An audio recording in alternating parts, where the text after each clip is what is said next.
शहर के महिला कलेक्टर की शादी की सालगिरह थी। उनका घर पूरी तरह सजा हुआ था। मेहमान एक एक कर आ रहे थे और उनको बधाइयाँ दे रहे थे। तभी वहाँ गेट पर एक काले रंग की कार आकर रुकी और उसमें से सूट बूट पहने एक लड़का निकला। उसके हाथों में फूलों का गुलदस्ता था। वो सीधा कलेक्टर और उसके पति के पास गया और उनको गुलदस्ता भेंट किया। शादी की सालगिरह की बहुत बहुत बधाई हो मीता, और तुम्हें भी कुंदन। अमित, तुम यहाँ? इतना आश्चर्यचकित होने की जरूरत नहीं है। अमित को मैंने ही इनवाइट किया है। Come on Amit, enjoy the party. फिर कुंदन अमित को बाकी मेहमानों से मिलवाने ले गया। उस रात अमित को अपने घर देखकर जितनी उथल पुथल मीता के मन में मच रही थी, उससे कहीं ज्यादा उथल पुथल मीता को सामने देखकर अमित के मन में मच रही थी। अमित को मेहमानों से मिलाने के बाद कुंदन नए आने वाले लोगों के स्वागत के लिए वहाँ से चला गया था। अमित अकेला एक खाली टेबल पर बैठा हुआ था। उसके दिमाग में पुरानी यादें रह रह कर चोट मार रही थी। ये सब कुछ, ये हंसता खेलता संसार उसका हो सकता था। कुंदन की जगह आज वो हो सकता था, मगर लालच के भूत ने उसे ऐसी जगह लाकर खड़ा कर दिया था जहां उसके हिस्से में सिर्फ अकेलापन था। अमित जैसी पुरानी यादों में खो सा गया। बात कई साल पुरानी है। अमित, कुंदन और मीता एक ही कॉलेज में पढ़ते थे। अमित शहर के जाने माने रईस मंगतराम का बेटा था। मीता के पिता एक मामूली क्लर्क थे और कुंदन के माता पिता दोनों का ही काफी समय पहले देहांत हो चुका था। वो छोटी मोटी नौकरियां कर अपनी पढ़ाई का खर्चा निकालता था। अमित और मीता एक दूसरे से प्यार करते थे। फाइनल ईयर के एग्जाम होने वाले हैं। इसके बाद कॉलेज खत्म हो जाएगा। क्या तुमने अपने पापा से बात की हमारी शादी के लिए? अरे इसमें बात क्या करना है? मेरी पसंद मेरे पापा की पसंद है। मैं इसी रविवार को अपने पापा के साथ तुम्हारे घर आ रहा हूँ, तुम्हारा हाथ मांगने। सच? और क्या, मैं मजाक थोड़ी ना कर रहा हूँ। कहीं तुम्हारे पिता ये तो नहीं कहेंगे ना कि शादी के बाद पढ़ाई लिखाई बंद? तुम तो जानते हो ना कि मुझे सिविल सर्विस की तैयारी करनी है। ऐसा कुछ नहीं होगा। शादी के बाद तुम मन लगाकर अपनी तैयारी करना, कोई तुमसे कुछ नहीं कहेगा।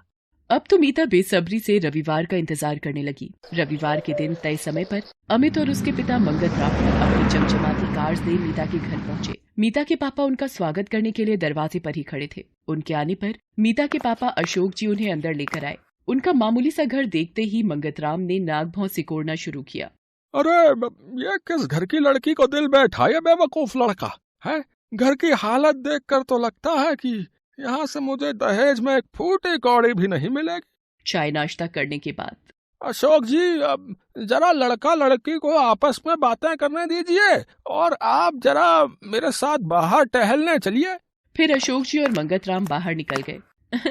ये तुम्हारे पिता मेरे पापा को बाहर क्यों ले गए? कहीं मेरी शिकायत तो नहीं करेंगे कि लड़की देखने में ऐसी है वैसी है? अमित इस बात पर कुछ नहीं बोला, बस मुस्कुरा भर दिया।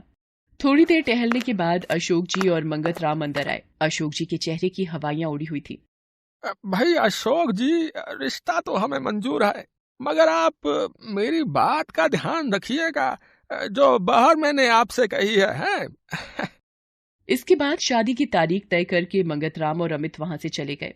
क्या हुआ पापा, आप कुछ घबराए हुए से लग रहे हैं? कुछ नहीं बेटा, बस थोड़ा दुखी था कि अब तू मुझे छोड़कर चली जाएगी। दिन बीतते रहे और आखिर शादी की तारीख भी आ गई। शादी वाले दिन सभी मेहमान पहुंच गए। कुंदन को भी शादी का निमंत्रण मिला था, वो भी वहां आया हुआ था। मीता दुल्हन के लिबास में सजी धजी मंडप में आई। अमित पहले से ही मंडप में बैठा था। फेरों का समय हो रहा था। तभी मीता की नजर अपने पापा और मंगतराम पर पड़ी। फिर अशोक जी ने अपनी पगड़ी निकाल कर मंगतराम के पैरों में रख दिया। मंगतराम पगड़ी को लात मारता हुआ चिल्लाया, पैसा नहीं थे तो अपनी हैसियत के हिसाब से लड़का देखना चाहिए था ना। मैंने उसी दिन कह दिया था कि 20 लाख से एक पैसा कम नहीं लूंगा, और आज तुम कह रहे हो कि सिर्फ 8 लाख का ही इंतजाम हो पाया है। अरे मेरे बेटे के लिए तो कई रिश्ते आ रहे हैं जो 50 लाख तक देने को तैयार हैं। वो तो मेरा बेटा तुम्हारी बेटी से प्यार करता था, इसलिए मैंने इस रिश्ते के लिए हामी भरी थी, मगर अब ये शादी नहीं हो सकती।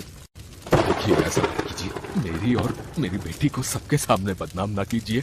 मगर मंगतराम ने कुछ नहीं सुना और अपने बेटे अमित से कहा, अमित उठ मंडप से, हम अभी यहाँ से जाएंगे। अपने पिता के सामने अमित की बोलती बंद थी। वो चुपचाप उठ गया। उसे इस तरह उठता देख मीता का तो जैसे दिल ही रो पड़ा। प्यार के इतने बड़े बड़े वादे करने वाला आज एक ही झटके में सारे रिश्ते तोड़ कर जा रहा था। भर्राए गले से मीता सिर्फ इतना ही कह पाई, अमित तुम भी। इसके बाद उसकी आंखें भीग गईं और वो कुछ नहीं कह पाई। मंगतराम अमित और बारात के साथ वापस लौट गया। धीरज रखो बेटा, मैं एक बार फिर मंगतराम से बात करूंगा। नहीं पापा, अब उस लालची बाप बेटे से कोई बात नहीं करनी है। मैंने फैसला कर लिया है कि मैं अमित या उसके परिवार से कोई रिश्ता नहीं रखूंगी। मैं जान गई हूँ पापा कि ये सब पैसों के लालची लोग हैं। इनके सामने प्यार और जज्बातों की कोई अहमियत नहीं है। मैंने सोच लिया है कि अब मैं अपना सपना पूरा करूंगी और IAS बनूंगी। तभी पीछे से आवाज आई, और इस सपने को पूरा करने में मैं तुम्हारा साथ दूंगा मीता। मीता और अशोक जी ने मुड़कर देखा तो वहाँ कुंदन खड़ा था। कुंदन, तुम? हाँ मीता, मैं तुमसे शादी करूंगा, अगर तुम्हें मंजूर हो तो। मीता के चेहरे पर मुस्कान फैल गई। उसने सिर झुकाकर हामी भर दी। फिर क्या था, उसी मंडप में सारे विधि विधानों से कुंदन और मीता की शादी हो जाती है। सालगिरह की पार्टी में कुंदन की आवाज से अमित का ध्यान भंग होता है। कहाँ खोए हो अमित? चलो खाना खाते हैं।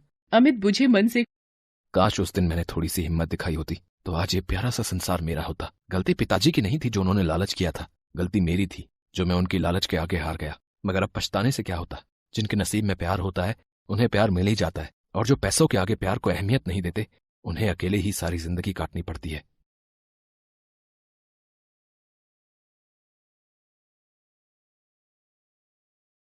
कमला अपने माता पिता की चौथी संतान थी। उसके पिता राधेश्याम गांव के मुखिया थे। कमला की किस्मत जन्म से ही खराब थी। अभी वो 2 साल की भी नहीं हुई थी तब बिस्तर से गिरकर उसके सिर में कोई अंदरूनी चोट लग गई थी। इस चोट की वजह से 5 साल का होने पर भी उसे ठीक से बोलना नहीं आया था। वो बड़ी मुश्किल से हकला कर बोल पाती थी। फिर 5 साल का होने पर उसे चेचक की बीमारी ने आ जकड़ा था। बीमारी तो कुछ दिनों में ठीक हो गई थी, मगर उस बीमारी ने कमला के चेहरे पर जिंदगी भर का निशान यानी चेचक के दाग छोड़ गई थी। राधेश्याम की कमला से बड़ी 3 और बेटियां थीं। उनके साथ बचपन में ऐसा कोई हादसा नहीं हुआ था। वे सभी स्वस्थ और सुंदर थीं। कमला के माता पिता जब उसे देखते तो उनके मुंह से बस आह निकलती थी। उसके पिता उसकी माँ से अक्सर कहा करते थे, एक तो मंद बुद्धि, ऊपर से ये चेचक के दाग, भगवान जाने इस लड़की का क्या होगा। खैर, समय बीतता रहा और कमला अब 6 साल की हो गई। गांव का भी विकास हो रहा था। आज पहली बार गांव में प्राइमरी स्कूल खुलने वाला था। स्कूल का उद्घाटन करने खुद कलेक्टर साहब आए थे। उद्घाटन के बाद कलेक्टर साहब मुखिया राधेश्याम से मिले और उससे बोले, आपकी भी तो एक 6 साल की बेटी है, उसे इस स्कूल में पढ़ने भेजिए। आप गांव के मुखिया हैं, जब आप लड़कियों को पढ़ाने की पहल करेंगे तब दूसरे लोग भी अपनी बच्चियों को पढ़ने भेजा करेंगे। कलेक्टर साहब की बात टालने का साहस राधेश्याम में नहीं था। वो घर गया और अपनी पत्नी सुमित्रा को सब बातें बताई। जब कलेक्टर साहब ने कहा है तो उनकी बात कैसे टाली जा सकती है। मैं कल कमला को तैयार कर दूंगी, आप उसका दाखिला करवा दीजिएगा। अगले दिन उसकी माँ कमला को तैयार करने लगी। कमला को आज पहली बार सजाया संवारा जा रहा था। उसकी समझ में नहीं आ रहा था कि ये सब क्या हो रहा है। उस पर उसकी बड़ी बहनों ने उसे ये कहकर डरा दिया कि लगता है पिताजी तुझे शहर छोड़कर आने वाले हैं। ये सुनकर कमला बुरी तरह डर गई और रोने लगी। लेकिन उसके रोने का किसी पर असर नहीं हुआ। उसके पिता उसे जबरदस्ती स्कूल ले गए और वहां उसे टीचर की निगरानी में छोड़कर वहां से चले आए। टीचर उसे लेकर KG क्लास में गई और बाकी बच्चों से कहा, बच्चों, आज तुम्हारी क्लास में तुम्हारी एक नई दोस्त आई है। सबको अपना नाम बताओ बेटा। कमला पहले तो डर रही थी, मगर जब उसने अपनी ही उम्र के काफी सारे बच्चों को देखा तो उसका डर थोड़ा कम हो गया। उसने बड़ी मुश्किल से बोलना शुरू किया, कमला। बच्चों, ये कमला है। आज से ये तुम्हारी क्लास में ही पढ़ेगी। फिर टीचर ने कमला को एक सीट पर बिठा दिया। अपनी ही उम्र के दूसरे बच्चों से कमला इससे पहले कभी नहीं मिली थी। धीरे धीरे उसका डर दूर हो गया और उस दिन वो बाकी बच्चों के साथ खूब खेली और मस्ती की। उसे स्कूल भाग गया था। अब वो रोज स्कूल आने लगी। घर से ज्यादा उसे स्कूल अच्छा लगने लगा था। एक दिन क्लास में, बच्चों, कल मैंने तुम्हें 1 से 100 तक काउंटिंग याद करने को कहा था। किस किसने याद किया है? फिर टीचर एक एक बच्चे से पूछने लगी। किसी को 50 तक याद था तो किसी को 70 तक। पूरी क्लास में सिर्फ एक कमला ही ऐसी थी जिसे पूरी 100 तक की गिनती याद थी। सिर्फ एक दिन में ही कमला ने 100 तक की गिनती याद कर ली। इसे हकलाता हुआ देखकर सब इसे मंदबुद्धि समझते हैं, मगर ये तो दूसरे बच्चों से ज्यादा तेज है पढ़ने में। बस इसकी हकलाहट दूर करने के लिए कुछ करना चाहिए। ये सोचकर टीचर कमला के माता पिता से मिली और उनसे कहा, कमला की हकलाहट दूर हो सकती है, बस उसे स्कूल के बाद 1-2 घंटे मेरे पास छोड़ना पड़ेगा। कमला के माँ बाप को भला क्या एतराज हो सकता था। उन्होंने झट से हामी भर दी। उस दिन से स्कूल के बाद कमला टीचर के पास ही रुकती और टीचर तरह तरह के उपाय करके उसकी हकलाहट दूर करने की कोशिश करती। कभी वो कमला से जोर जोर से अखबार पढ़वाती तो कभी उससे कोई कविता या कहानी पढ़वाती। टीचर की मेहनत रंग लाई और कमला की हकलाहट कुछ ही महीनों में खत्म हो गई। हकलाहट खत्म होते ही जैसे कमला में एक नया आत्मविश्वास पैदा हो गया। उसने अपनी पढ़ाई जारी रखी और धीरे धीरे सीढ़ियां चढ़ते हुए पहले इंटर और फिर बीए की परीक्षा पास कर ली। अपने परिवार में इतनी ऊंची शिक्षा हासिल करने वाली वो पहली लड़की थी। ये कहना गलत ना होगा कि उसकी इस कामयाबी के पीछे उसके टीचर का भी बहुत बड़ा हाथ था।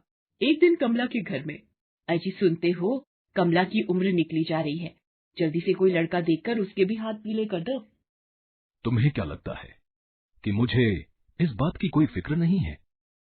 अरे 20 जगह बात कर चुका हूं, मगर इसके रंग रूप को देखकर कोई शादी के लिए तैयार ही नहीं होता है। कमला की शक्ल सूरत की वजह से उसका रिश्ता कहीं नहीं हो पा रहा था। फिर भी किसी तरह काफी दिनों की दौड़ धूप के बाद आखिरकार राधेश्याम ने एक जगह कमला का रिश्ता पक्का कर ही दिया। उसने घर आकर सुमित्रा को बताया, लड़का उम्र में मुझसे कुछ ही साल छोटा है और 2 बच्चों का बाप है। ये उसकी दूसरी शादी है। उसकी पहली बीवी को गुजरे 2 साल हो चुके हैं। अब इसकी किस्मत में यही लिखा है तो हम क्या करें? इस तरह कमला की शादी पक्की हो गई। शादी का दिन भी आया और निश्चित समय पर दूल्हा बारात लेकर कमला के घर आया। दूल्हे को देखकर गांव की औरतें कानाफूसी करने लगी। अरे दूल्हा तो बहुत बूढ़ा है, ये तो कमला के बाप की ही उम्र का लगता है। इन्हीं कानाफूसियों के बीच शादी की रस्में निभाई जा रही थी। तभी अचानक दूल्हे की नजर कमला के चेहरे पर पड़ गई। चेचक के दाग वाली कमला को देखकर उसने शादी से इनकार कर दिया। मुझे बताया गया था कि लड़की देखने में ज्यादा सुंदर नहीं है, मगर ये तो बहुत कुरूप है। मैं ये शादी नहीं कर सकता। ऐसा न कहिए, सारे गांव के लोग आए हैं। अगर ये शादी टूट गई तो मेरी नाक कट जाएगी। ठीक है, मैं शादी करने को तैयार हूँ, मगर मुझे दहेज में 1 लाख रुपए ज्यादा चाहिए। हाँ, अपना सब कुछ गिरवी रखकर मैं ये शादी करवा रहा हूँ। अब 1 लाख और कहां से लाऊं? मैं ज्यादा से ज्यादा 50,000 का इंतजाम कर सकता हूँ। अरे अब मान भी जाओ, 50,000 की रकम भी काफी है। लड़की देखने में अच्छी नहीं है तो तुम भी कौन से जवान हो, है? इस तरह सबके समझाने बुझाने से दूल्हा फेरों के लिए मंडप में आया। पंडित ने दूल्हा दुल्हन को फेरों के लिए कहा। दूल्हा तो चलने को तैयार हो गया, मगर कमला रुकी रही और सबके सामने उसने अपना घूंघट उतार दिया और दृढ़ स्वर में बोली, मुझे ये शादी मंजूर नहीं है। उसकी बात सुन सब लोग तरह तरह की बातें करने लगे। उन्हें इस तरह बातें करता देख कमला ने कहा, क्यों, आप लोगों को आश्चर्य हो रहा है ना कि आज ये गूंगी गाय कैसे बोलने लगी? अरे जिस आदमी को मेरे ज्ञान से कोई मतलब नहीं, जो सिर्फ मेरा रूप और मेरे पिता के पैसों को देखकर मुझसे शादी करने जा रहा है, ऐसे इंसान के साथ मैं अपनी जिंदगी नहीं बिता सकती। आज मैंने फैसला कर लिया है कि इस गांव और देश के लोगों के बीच एक मिसाल कायम करूंगी। मैं लोगों को बताऊंगी कि ऐसे दहेज के लोभियों के हाथों अपनी बेटी देने से अच्छा है अपनी बेटी को ज्ञान की रोशनी दो, जैसे मेरे माँ बाप ने मुझे दी है। आज से मैं ये प्रण लेती हूँ कि मैं अपने देश की ऐसी बेटियों, जिन्होंने आज तक कभी स्कूल का मुंह भी नहीं देखा है, उनकी शिक्षा के लिए काम करूंगी, ताकि मुझ जैसी और भी लड़कियां इन जैसे दहेज लोभियों का शिकार न बन पाएं। कमला की बातों ने वहां इकट्ठा लोगों के अंतर्मन को छू लिया। अब सब आश्चर्य से नहीं बल्कि श्रद्धा और गर्व से कमला को देख रहे थे।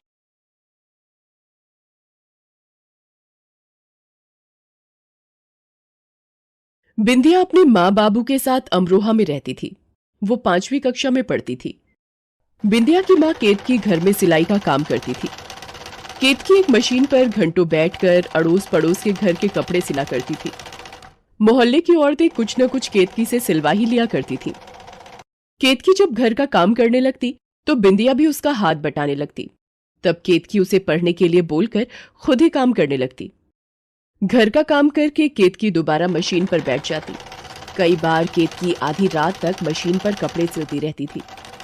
गरीबी की वजह से केतकी को ज्यादा काम करना पड़ता था। केतकी के पति निरंजन को शराब पीने की आदत थी। वो कोई काम धंधा नहीं करता था। केतकी जो कुछ भी सिलाई के काम से कमाती, निरंजन सारे पैसे छीन कर ले जाता। ला इधर दे मुझे पैसे। केतकी को पता था कि पैसे देखते ही उसका पति सारे छीन लेगा, इसलिए केतकी ने एक गुल्लक बना रखी थी। गुल्लक में वो निरंजन से छुपकर रोजाना थोड़े पैसे डालती रहती थी। केतकी का नियम था कि जो भी पैसे आए उनमें से थोड़े पैसे गुल्लक में डालते रहना। एक दिन बिंदिया माँ से बोली, माँ, ये रोज आप इस गुल्लक में पैसे क्यों डालती हो? पैसे तो खर्च करने के लिए होते हैं ना। बिंदिया, मेरी बिटिया, सारे पैसे खर्च करने के लिए नहीं होते। कुछ पैसे हमें जोड़कर बचाकर भी रखने चाहिए, जो हमारे बुरे वक्त में काम आते हैं। समझी बिटिया रानी? अच्छा, ये बात है।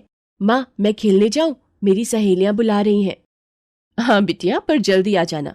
ज्यादा देर तक खेलोगी तो तुम्हारे बापू गुस्सा करेंगे। बिंदिया खेलने चली जाती है। केतकी गुल्लक में पैसे डाल देती है और गुल्लक को छुपा कर रख देती है। इतनी देर में निरंजन आ जाता है। वो शराब के नशे में होता है और केतकी से खाना मांगता है। केतकी उसे खाना देती है तो वो गुस्से में बोलता है, ये क्या बना है? हैं? दाल में न नमक है न मिर्च मसाला है। कैसा घटिया खाना बन रहा है। ले जा इसे मेरे आगे से। और तेरे पैसे अभी तक नहीं आए मेरे पास सिलाई के। निकाल जरा, मुझे पैसे दे। मुझे जरूरत है भाई। सुनो जी, वो बक्सा मत खोलो, उसके अंदर थोड़े से ही पैसे रखे हैं। घर में चावल और आटा खत्म हो गया है, इसीलिए बचा कर रखे थे। निरंजन केतकी की एक नहीं सुनता और बक्से में रखे पैसे उठाकर केतकी को धक्का देकर घर से बाहर चला जाता है। इतनी देर में बिंदिया आ जाती है। वो अपनी माँ को इस हालत में देखकर रोने लगती है। केतकी उसे चुप कराती है। दिन बीतने लगे। केतकी मशीन पर कपड़े सिलने का काम करती रहती थी। निरंजन की बुरी आदतें बढ़ती जा रही थीं। अब तो वो जुआ भी खेलने लगा था। अब तो वो घर का कोई भी सामान, बर्तन, कुछ भी ले जाता और बेचकर उन पैसों से जुआ खेलने लगता। एक दिन, माँ, खीर खाने का बहुत मन है, आज बनाओ ना माँ। ठीक है, तू घर का ध्यान रख, मैं बाजार से थोड़े दूध और चावल लेकर आती हूँ। ठीक है माँ, मैं घर का ध्यान रखती हूँ। केतकी बिंदिया के लिए खीर बनाने का सामान लेने बाजार चली जाती है। तभी पीछे से कुछ लोग घर आते हैं और घर का सारा सामान फेंकने लगते हैं। केतकी जैसे ही वापस आती है, वो देखकर डर जाती है। उसके हाथ से खीर का सारा सामान नीचे गिर जाता है। वो शोर मचाती है कि ये क्या कर रहे हो, ये सामान क्यों फेंक रहे हो। बिंदिया भी रोने लगती है कि हमारा सामान क्यों फेंक रहे हो, पर वो लोग नहीं मानते और घर का सारा सामान तितर बितर कर देते हैं। उनमें से एक आदमी कहता है, ये घर तुम्हारे पति ने हमारे सेठ जी को बेच दिया है। तुम्हें अभी इसी वक्त ये घर खाली करना होगा। कहीं भी जाओ, हमें इससे कोई मतलब नहीं। ऐसे कैसे घर बेच दिया? आप हमारे से ऐसे घर खाली नहीं करा सकते। हम कहाँ जाएंगे? माँ, ये लोग हमारे घर का सारा सामान फेंक रहे हैं। मेरी गुड़िया को भी तोड़ दिया। माँ, जाओ आप लोग यहाँ से, ये हमारा घर है। चुप कर लड़की, अब ये घर तेरा नहीं, हमारे सेठ जी का है। चलो निकलो यहाँ से। केतकी और बिंदिया दोनों रात तक घर के बंद दरवाजे पर बैठी रहती हैं। केतकी बड़ी मुश्किल से बिखरा हुआ सामान समेटती है। तब तक निरंजन भी आ जाता है। वो नशे की हालत में होता है। केतकी उससे पूछती है, आपने घर बेच दिया मुझे बिना बताए? अब हम कहाँ रहेंगे? इतनी रात में हम कहाँ जाएंगे? आपने ये क्या कर दिया? ये घर मेरा था, मेरा, समझी? मैंने बेच दिया। तू जायदाद नहीं लाई थी अपने माँ बाप के घर से, समझी? मुझे पैसों की जरूरत थी भाई, इसलिए मैंने ये घर बेच दिया। उड़ा दिए जुए में सारे पैसे। बोल क्या करेगी तू? चला भी रोना धोना छोड़ और सामान उठा। मेरे दोस्त मोहन ने एक किराए का कमरा बताया है, आज से हम वहीं रहेंगे। चलो उठा सामान। केतकी बेचारी क्या करती? बिंदिया का चेहरा देखकर वो मायूस हो गई। बिंदिया भूख से तड़प रही थी। उस दिन बिंदिया का खीर खाने का मन था, पर बेचारी केतकी उसे खीर नहीं खिला पाई। उसकी गरीबी, उसकी बदनसीबी, दोनों उसकी जिंदगी में दुखों का पहाड़ बनकर खड़े थे। छोटी बच्ची बिंदिया की खातिर उस वक्त केतकी चुप हो गई, पर उसका मन पूरी तरह से टूट चुका था। उसका अपना घर, जिस घर में वो ब्याह कर आई थी, वो उससे छूट चुका था। निरंजन केतकी और बिंदिया को लेकर किराए के घर में रहने आ गया। धीरे धीरे समय बीतता गया। केतकी ने किराए के मकान में मशीन पर कपड़े सिलना शुरू कर दिया। जो थोड़े बहुत लोग वहां उसे जानने लगे वो उससे कपड़े सिलवाने लगे। अब घर खर्च और बिंदिया की पढ़ाई के साथ साथ मकान, पानी और बिजली का किराया भी केतकी को देना पड़ता था। वक्त बीतने लगा। बिंदिया भी बड़ी हो गई थी, साथ ही सुंदर और समझदार बन गई थी। पर गरीबी की वजह से बिंदिया आगे नहीं बढ़ पाई और घर पर ही माँ का हाथ बटाने लगी। केतकी की उम्र बढ़ गई थी। मशीन पर कपड़े सिलते समय उसकी नजर भी कमजोर हो गई थी। बिंदिया केतकी को ज्यादा काम करने के लिए मना करती थी, पर गरीबी में पैसों की जरूरत में केतकी अपने शरीर से ज्यादा काम लेने लगी। धीरे धीरे उसकी तबीयत खराब रहने लगी। निरंजन सारा दिन घर नहीं आता था। केतकी बीमार रहने लगी। बिंदिया सारा दिन माँ की सेवा करती। केतकी को अब बस बिंदिया की शादी की चिंता थी कि उसके जीते जी बिंदिया की शादी हो जाए। एक दिन अरे कांता दीदी, आप बहुत दिनों बाद आना हुआ। कब से आपसे मिलने का मन था। हाँ केतकी, सोचा कि तुमसे मिलाऊं। कुछ सालों से गांव में ही थी, दोबारा अमरोहा वापस आ गई हूं। कल आई तो पता चला कि तुमने अपना मकान बेच दिया और यहाँ किराए पर रहने आ गई। कई सालों से गांव में ही थी तो तुम्हारी कोई खोज खबर ही नहीं थी। क्या बात है केतकी, तुम्हारी तबीयत ठीक नहीं लग रही? कुछ नहीं कांता दीदी, वो मौसम का असर है, अपने आप ठीक हो जाएगा। बिंदिया बिंदिया, कांता दीदी आई हैं, उनके लिए चाय बना ला। ये तुम्हारी बेटी बिंदिया तो बहुत बड़ी हो गई, जब देखा था तब तो बहुत छोटी थी। इसकी शादी की कहीं बात की? नहीं मौसी, हम गरीब लोग हैं, इतनी आसानी से लड़का कैसे मिलेगा। बस इसी की शादी की चिंता सताती रहती है। मेरी तबीयत भी ठीक नहीं रहती। मेरे जीते जी इसकी शादी हो जाए, बस मेरी सारी चिंताएं दूर हो जाएंगी। निरंजन का तो आपको पता है, उनकी आदतें अभी भी वैसी की वैसी ही हैं। तुम अगर कहो तो मेरी नजर में एक लड़का है जिसे एक सुशील समझदार लड़की चाहिए। बिंदिया दिखने में सुंदर है, उसे पसंद आ जाएगी। लड़का कपड़े की दुकान पर नौकरी करता है, कोई खाने पीने की आदत नहीं है, बस लड़की घरेलू चाहते हैं। कांता दीदी, आप बात कर लो। अगर बिंदिया का रिश्ता हो जाता है तो मेरी सारी चिंताएं दूर हो जाएंगी और मैं आराम से मर सकूंगी। माँ, तुम ये मरने की बातें मत किया करो। कांता मौसी, समझाओ माँ को, ये हर वक्त मरने की बात करती रहती है। कांता दीदी के कहने पर लड़के वाले बिंदिया को देखने आते हैं और शादी के लिए हाँ कर देते हैं। बिंदिया का रिश्ता पक्का होने पर केतकी बहुत खुश होती है। उसके सिर से बिंदिया की शादी की चिंता दूर होने वाली होती है। डॉक्टर के मना करने के बाद भी केतकी मशीन पर कपड़े सिलना बंद नहीं करती। उसे बिंदिया की शादी के लिए पैसे जोड़ने थे, इसलिए ज्यादा से ज्यादा काम करने लगी। एक दिन मशीन चलाते हुए केतकी बेहोश हो जाती है। डॉक्टर केतकी का चेकअप करता है और बिंदिया से कहता है कि ज्यादा कमजोरी और शरीर का ध्यान न रखने की वजह से केतकी को हार्ट अटैक आया और वो स्वर्ग से धार जाती है। बिंदिया के ऊपर तो मानो दुखों का पहाड़ टूट जाता है, मानो उसके शरीर का कोई हिस्सा ही अलग हो गया हो। वो रो रो कर माँ माँ चिल्लाने लगती है। माँ, तुम कहाँ चली गई? माँ, तुमने मुझसे वादा किया था कि तुम मुझे अकेला छोड़कर नहीं जाओगी। मैं किसके सहारे जीऊंगी माँ? नहीं माँ, तुम मुझे छोड़कर नहीं जा सकती। मैं इस दुनिया में बिल्कुल अकेली पड़ जाऊंगी माँ। माँ, माँ, देखो कुछ दिनों बाद मेरी शादी है। मैं किसके सहारे डोली में विदा होंगी माँ? माँ, वापस आ जाओ। उठो माँ, उठो। तभी कोई उसके सिर पर हाथ रखता है। वो कोई और नहीं बल्कि उसका पिता निरंजन होता है। बिंदिया रोते हुए उससे कहती है, बापू, देखो माँ चली गई। इस दुनिया में माँ मुझे अकेला छोड़ गई। मुझसे रूठ गई मेरी माँ। केतकी, मुझे माफ कर दे। आज मेरी वजह से तू इस दुनिया से चली गई। मेरी शराब और जुए की लत ने तुझे गरीबी में दिन गुजारने पर मजबूर किया। तू मेहनत करके घर चलाती रही, मैं उजाड़ता रहा। मैं आज के बाद कभी भी शराब और जुए को हाथ नहीं लगाऊंगा केतकी। बिंदिया मेरी बच्ची, तू रो मत और अपने बापू को हो सके तो माफ कर दे बेटिया, माफ कर दे। निरंजन को अपनी गलतियों का पछतावा होता है। केतकी पर किए वो अपने सारे अत्याचार याद करके रोने लगता है। तभी कांता आती है। केतकी के मरने की खबर सुनकर वो बिंदिया से मिलने आई थी। वो निरंजन को बिंदिया के रिश्ते की बात बताती है कि बिंदिया की शादी केतकी का सपना था जो अधूरा न रहे। निरंजन लड़के वालों से शादी की तारीख निकलवाने को कह तो देता है, पर निरंजन सोच में डूब जाता है कि वो शादी की तैयारियां कैसे करेगा।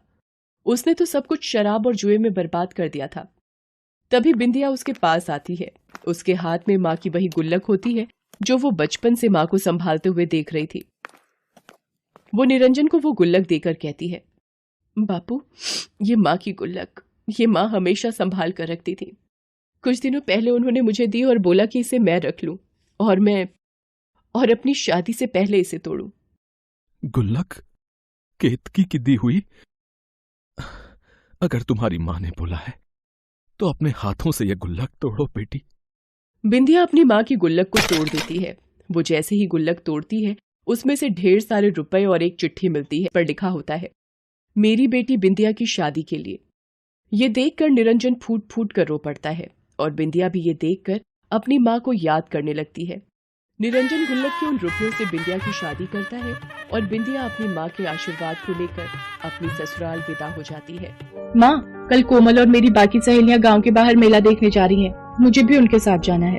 प्राची, तुझे तो पता है आजकल तेरे बापू और मुझे मजदूरी का काम नहीं मिल पा रहा है, और जो थोड़ा बहुत काम मिलता है उसमें बहुत कम पैसे मिल पाते हैं। मेले में जाने के लिए तुझे कम से कम 50 रुपए की तो जरूरत पड़ेगी ना।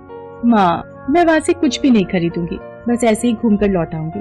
मालती, अगर प्राची जाना चाहती है तो उसे जाने दे। हमारी बच्ची वैसे भी हमारे साथ कहीं घूमने नहीं जाती है। प्राची, तू कल मेले में घूम आना। सच बापू? आप बहुत अच्छे हो। ये ले, तू ये 20 रुपए रख ले और अपने लिए वहाँ से कुछ खरीद लेना। प्राची को 20 रुपए देते हुए उसके पिता और माँ की आंखों में आंसू आ जाते हैं। आज वो पैसे को मोहताज थे, पर फिर भी अपनी बेटी के चेहरे पर आई मुस्कान देखकर उनकी आंखें भर आती हैं। अगले दिन प्राची कोमल और अपनी बाकी सहेलियों के साथ मेला घूमने जाती है। माला, पूजा, प्राची, ये देखो, मेला घूमने के लिए माँ ने मुझे 200 रुपए दिए। मेरी माँ ने भी मुझे 200 ही दिए। और तुम्हें पूजा, प्राची? 150 रुपए लाई हूँ। वो मैं 20 रुपए? बस इतने में तो एक छोटी सी गुड़िया भी नहीं आ पाएगी। पूजा, माला, चलो सामने कठपुतली का खेल देखते हैं। 20 रुपए की टिकट है, तुम तीनों देख लो, तब तक मैं पानी पीकर आती हूँ। प्राची जानती थी उसके पास कम रुपए हैं, इसलिए वो ऐसे ही मेले में घूमती रही। बापू ने बड़ी मुश्किल से ये रुपए मुझे दिए थे। मैं इन रुपयों से घर के लिए कुछ खरीद लेती हूँ। पर यहाँ तो कुछ भी नहीं दिख रहा है ऐसा। क्या हुआ प्राची? तूने तो ना ही कुछ खाया और ना ही कुछ खरीदा। हम देख कितना कुछ खरीद लाए, इतनी सारी खिलौने, चूड़ियाँ, पर तेरे पास तो पैसे ही नहीं थे। अब चल, बहुत देर हो रही है, हम सब घर वापस चलते हैं। प्राची सब सहेलियों के साथ घर वापस आने लगती है। तभी उसकी नजर एक बूढ़ी औरत पर पड़ती है। फूल गोभी ले लो बेटी, आज सुबह से एक भी फूल गोभी नहीं बिकी। तुम्हारी बड़ी मेहरबानी होगी। अगर मैं फूल गोभी खरीद कर ले जाती हूँ तो माँ बहुत खुश होंगी। रात को हम इसकी सब्जी बनाकर रोटी के साथ खा सकेंगे। वैसे भी बापू के पास इतने पैसे नहीं होते कि हम रोजाना ताजी सब्जी बनाकर खा सके। क्या सोच रही है प्राची? जल्दी चल, घर जाने में देर हो गई तो माँ डांट लगाएंगी। अम्मा, मेरे पास ये 20 रुपए हैं, आप इनका मुझे गोभी का फूल दे सकते हो? हाँ बेटा, लो, ये गोभी का फूल 20 रुपए का है। मुझे तेरे ऊपर तो हंसी आती है प्राची। तू मेला घूमने आई है और क्या खरीद कर ले जा रही है? गोभी का फूल। सब सहेलियां जोर जोर से हंसने लगती हैं। प्राची गोभी का फूल खरीद कर घर आ जाती है। प्राची बेटा, वो रुपए तो तेरे बाबूजी ने तुझे मेला घूमने के लिए दिए थे, और तूने उन रुपयों से कुछ भी नहीं खाया, ना ही अपने लिए कुछ खरीदा। मेरी बच्ची, वहाँ भी तुझे घर का ही ख्याल आया। मालती, हमारी प्राची सचमुच बहुत समझदार हो गई है।